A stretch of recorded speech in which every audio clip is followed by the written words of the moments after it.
Welcome to this demonstration video of Predictor. In this video I will show how to enter wind turbines in a Predictor ISO model.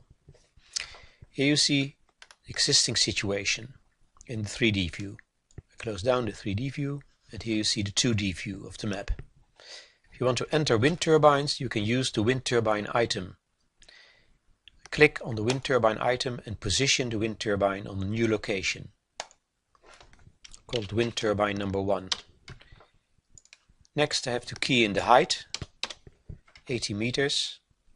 On the properties tab page I can key in the sound power level per wind speed measured at 10 meters height. I can also select it from the wind turbine database that's also provided with Predictor.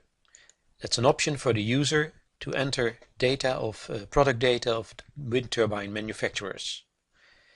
I want to select this wind turbine. Then the data is filled in for me. That makes it more easy to reuse existing data. Next, I have to enter the currents of wind speed at hub height per period in percentage. I have this data prepared in Excel, so I select it in Excel, Ctrl C, switch over to Predictor and say Ctrl V. Then my percentage of occurrence is entered in this dialog. Based on this information, I click on OK and I've entered the wind turbine here. Based on that information, Predictor will calculate the equivalent sound power level per octave per period. If you're interested in the maximum sound power level, then you should put in 100% at the wind speed of your interest. So then you put all the other wind speeds at 0% and you enter 100% at, for instance, 5 meters per second. So I've just entered my first wind turbine. If I want to enter a second, I can either click on the icon again.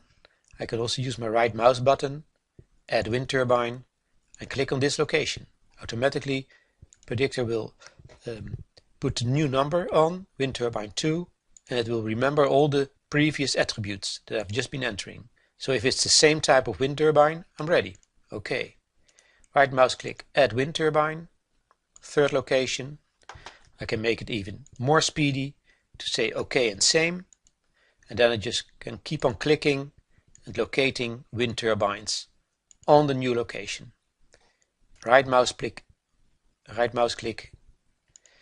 let me cancel my input. So now I've entered 7 wind turbines on new locations. Next, if I want to calculate noise contours, I need to select and enter a grid item.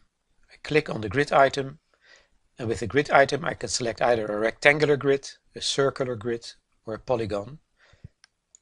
For this case I'll use a circular grid, and I want to calculate the noise contours in this area, also over the buildings. This is my grid, and with my grid I can choose the grid spacing. Let's say 50 meters in the X step and 50 meters in the Y step. That creates 1659 calculation points. So I've entered my wind turbines, I've entered my grid. Now I can start the calculation.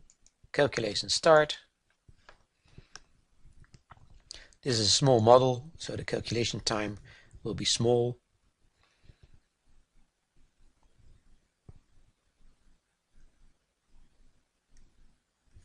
So within a couple of seconds this is calculated, and then I can show the noise contours. It has filled contours and ISO lines, for instance. And here I see the noise contours of the 7 wind turbines in this model. I can also show it in a 3D view. And here you see all the grid points, those are all the dots, and my 7 wind turbines.